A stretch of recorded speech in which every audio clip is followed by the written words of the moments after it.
Lamborghini's 40th anniversary this year. So we thought it'd be a good idea to have a look at some of the cars they made over the years and do a bit of a tribute to the maddest car company.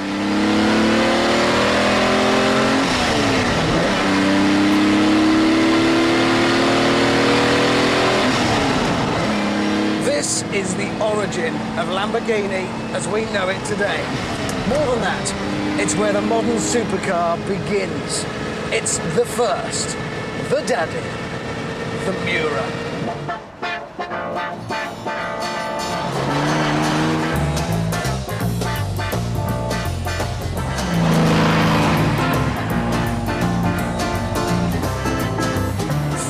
June 1967.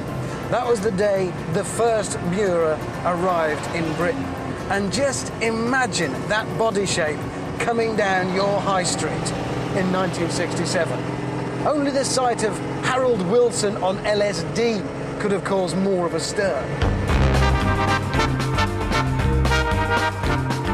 And as befits the decade that celebrated being young and groovy, youth created the Miura.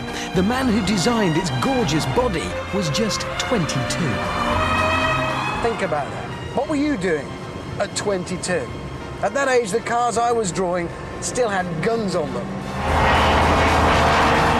The engineers behind him were in their 20s too. And the Miura wasn't even an official project, just 7 lads working after hours for the fun of it.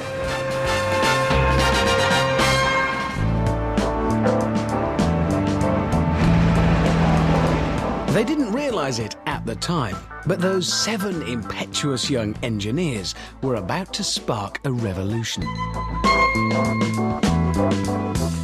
Until then, all seriously fast cars had their big, heavy engines here at the front. But the Miura had its V12 here in the middle, setting the template for all future supercars. They also mounted the engines sideways rather than lengthways to keep the car compact. Mind you, they nicked that idea from the Mini, but we'll let them have that one. There was other radical stuff that didn't see the light of day. The first design had a 3-seater layout, like a McLaren F1. And it had a glass engine cover, like a Ferrari 360. This did make it, though. The shape of the doors. See? They're supposed to look like the horns of a bull. Nice.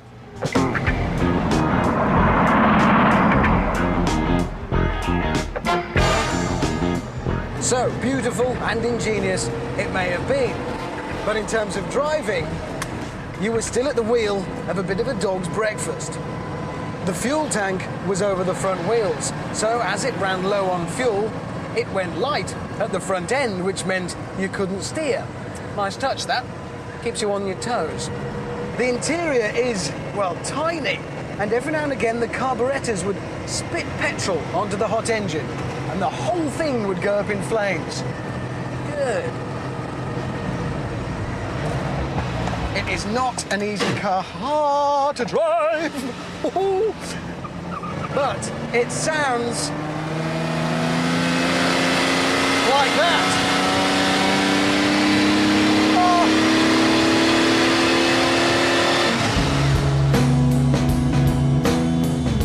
Lamborghini knew their masterpiece wasn't perfect, and they steadily improved it throughout its life, culminating in this, the SV of 1971. It had a better gearbox, better differential, better tyres, better rear suspension, and these better gold wheels.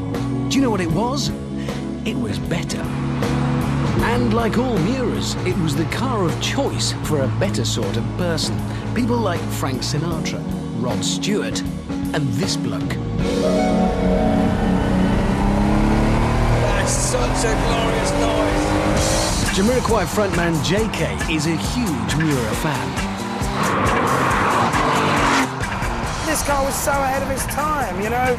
You can imagine sitting there in a Wolseley 1800 or a TR6 in 1972, and this turns up with the lights, you know, hopefully with Twiggy in it, which would have been delightful. I mean, can you imagine? Oh, I think I'd have fainted. Get your motor running, head out on the highway, take whatever comes my way. It's a wonderful, wonderful thing, and I don't buy cars to speculate. I don't buy cars like these fools, and they hide them away. The kids today don't see them. They'll never know what it's like to see a Lamborghini Miura busting past you at 130, 40 miles an hour.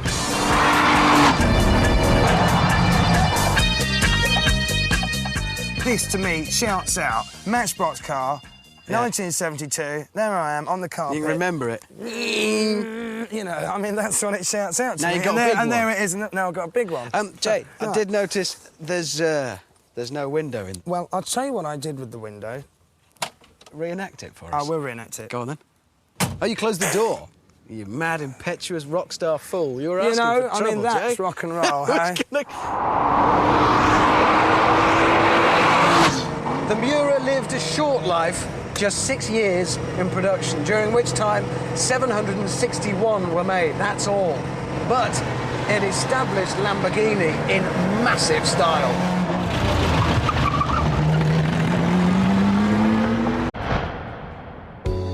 And now the Countach. Oh, by the way, I've never actually driven one of these before. I've been waiting 20 years to pop my Countach cherry. Where the Ferrari was an aristocrat, the Countach was an upstart. Lambo may have done the Miura, but they still weren't quite pucker. So to make up for that, it had to be flashy. Quite simply, it had to be the world's most outrageous supercar. And it was. This wasn't just a car, it was a pin-up. And you might like to know that Countach is a bit of Italian slang. It translates roughly as foie.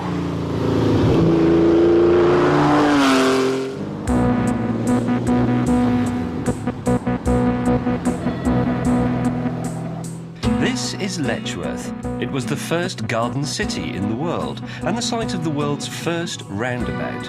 A model of English middle-class suburbia. For a long time, it didn't even have a pub. The Countach fits in with all this like a youth with a bad haircut and a can of spray paint. But even here, there was a time in the early 80s when every boy's bedroom would have had a piece of pornography on the wall. A Countach poster. In the Countach Boxer Battle, places like Letchworth were a landslide victory for the Lambo. It just looked so much cooler. Oh sure, more and more cosmetic bits were added during its 18-year life. But so what? This was the 80s. We thought Kevin Keegan's perm was cool.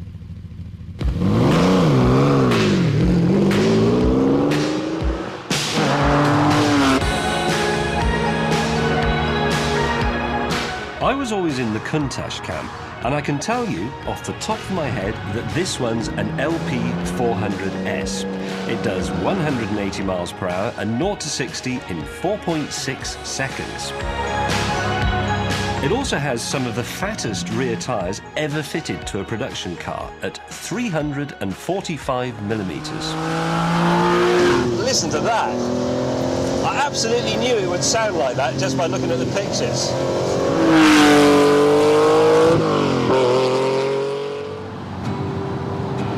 So, it looks fantastic and it sounds fantastic, and that's what matters when you're 15 and dreaming. But I'm not 15 anymore, and after an hour at the wheel in 2003, my dream car turns out to be a bit of a nightmare. It never occurred to me, for example, that I'd need a hammer to change gear, or that depressing the clutch would be a lot easier if I got a friend to help me. It's absolutely baking hot in here. Look, I've got the window fully open. And there's also a really alarming smell of petrol. And here's another thing. We're here driving through leafy Hertfordshire, and I'm told it's very pretty. And it looks very pretty through the windscreen, but can't be quite so sure out of the side. And there is a rear view mirror up there, and there is in fact a rear window, but it's very small. It's sort of like watching your television through your letterbox. God in heaven, this is hard work. I'm going to stop for a cup of tea.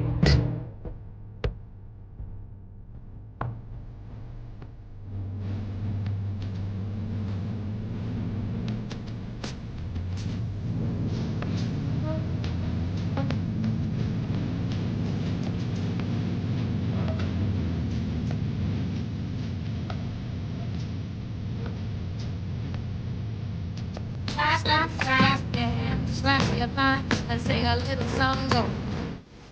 Right, let's have a quick recap on my dream car. The seat is crippling. The controls are murderous. I'm too hot. I'm deaf. I've been poisoned. I can't see. And I can't park. This is what going to hell in a handcart probably feels like. And it looks so good on the poster.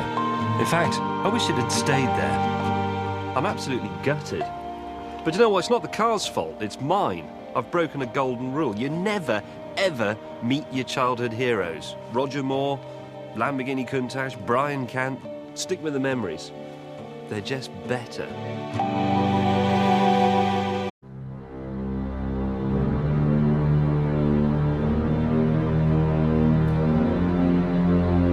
This then is the £117,000 Gallardo, Lamborghini's idea of being sensible. The wild wings and flared wheel arches of yesteryear are gone. So too have the protruding buttresses. And the complex V12 has been replaced by a 5-litre V10, which is almost economical. And look at this door. Look at that. See, unlike the doors on previous Lamborghinis, it doesn't open outwards and upwards in a scissor dodecahedron fashion like a gull's wing. It's just a door. Inside, things get even more normal. I've got headroom, I've got legroom, I've got air conditioning that actually works. You have to search very hard to find any evidence of Lamboness, but don't worry, because I've found some. The ashtray lid is broken, and although this car has only done 5,000 miles, look at the gear lever. It's been given a certain patina by all those bejeweled Italian fingers.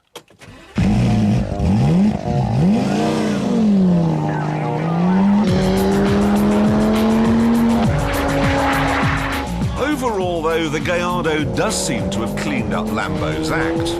They should have called it the Priory. It's easier to drive as well. When you thumped around the track in an old Diablo, it was like bull running in Pamplona, whereas this is more like walking through a field of cows.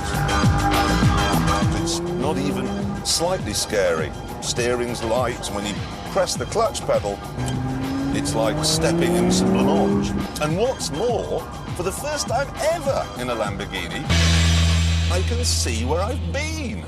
And no prizes for guessing who's garnished it with such a thick veneer of common sense. It was, of course, the Germans. Yep, shock, horror, skid, slide, smoke. Lamborghinis are now made by Audi. Now, I've searched the history books for examples of these two great nations working together in the past, and there really aren't that many. Putting them together is a bit like blending sausages with ice cream, I suppose. In fact, the only time the two nations did work together was in the 1930s, and things didn't turn out well. So, how's it worked this time round? Well, let's see first of all how it compares to the other Ferrari wannabes. There's the Porsche 911 Turbo, the endless thorn in Ferrari's side, and the Aston Martin DB7 Zagato, basically a restyled, power-crazed last hurrah before the DB9 comes along.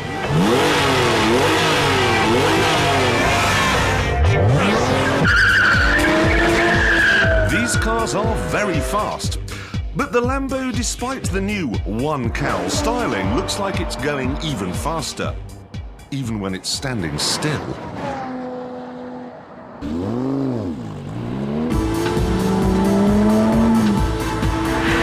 It's no illusion either. With a 0 to 60 time of 4.3 seconds and a top speed of 192, the Gallardo blitzes the Porsche and the Aston. And with 100 brake horsepower more than you get in a Ferrari 360, it nukes that too. It seems then that the German-Italian alliance has been a success with this car. And we haven't even got to the best bit yet. The handling.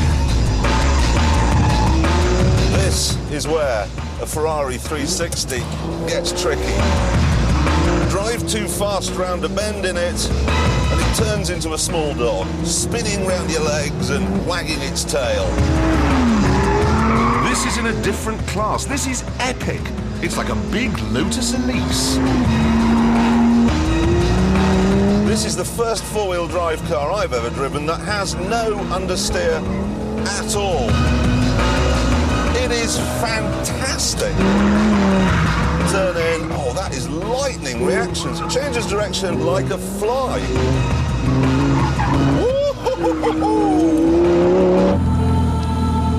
I wanted to hate the Gallardo. I wanted to say that Lambo had sold its soul to the devil and ended up with a glorified Audi TT. But it's wonderful.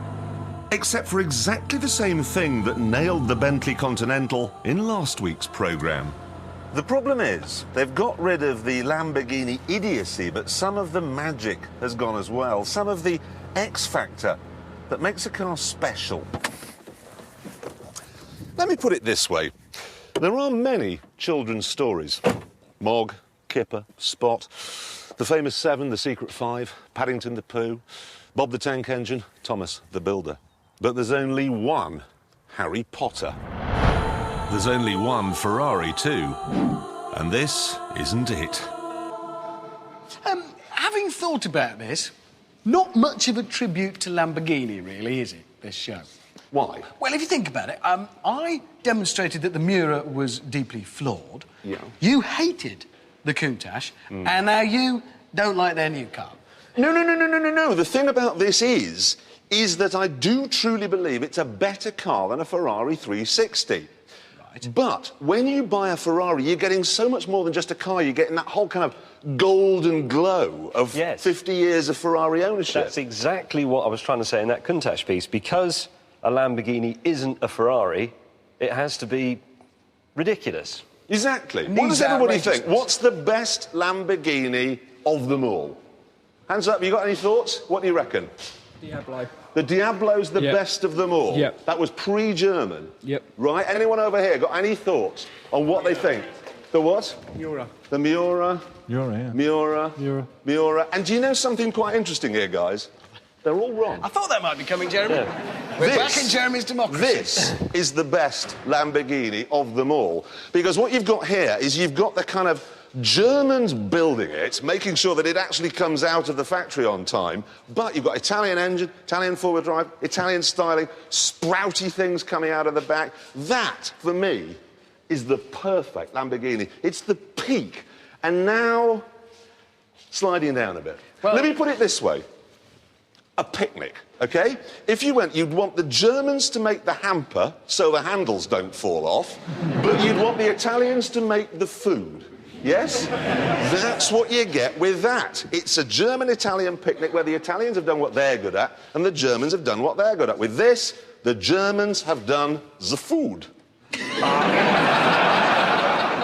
All of that aside, the fact remains, how does the Gallardo do on the track? Now, the Stig has already been out in the Murcielago, so he should have absolutely no trouble with its baby brother. OK, Stig's ready. And away he goes. Now, track does look pretty wet, but of course the Gallardo has four-wheel drive, so it should be a match for the conditions. Let's see, first corner coming up. Slithering just a little bit. Oh, he has got some understeer actually there, but he's held it beautifully. Inspired by what he knows as the music from the Cadbury's Fruit and Nut advert. And round Chicago, little wobble there. Yes, he's got the power down beautifully now, and he's coming into the hammerhead. Will this catch it out? Yes, it has caught it out, but he's held it well. Good job. Fresh Stig. And here we go. Gallardo has the optional flappy paddle gear shift, which is claimed to be faster on a track. The manual gearbox I drove earlier certainly looks quick down there. Oh, and very quick through there. Now, amazingly, over the first half of the lap, the Gallardo was quicker than the Porsche GT3's time, also in the wet. Can it beat a 911 to the end? Can it? Oh, he's coming around Gambon, absolutely beautifully online. You want to know how fast that was? Oh, yes. Go on. This is the GT3, similar conditions, 1 minute 27.2. Now, we thought that was quick. It's a fabulous car, yeah, very 127.2. This has just done it in 125.8. Whoa!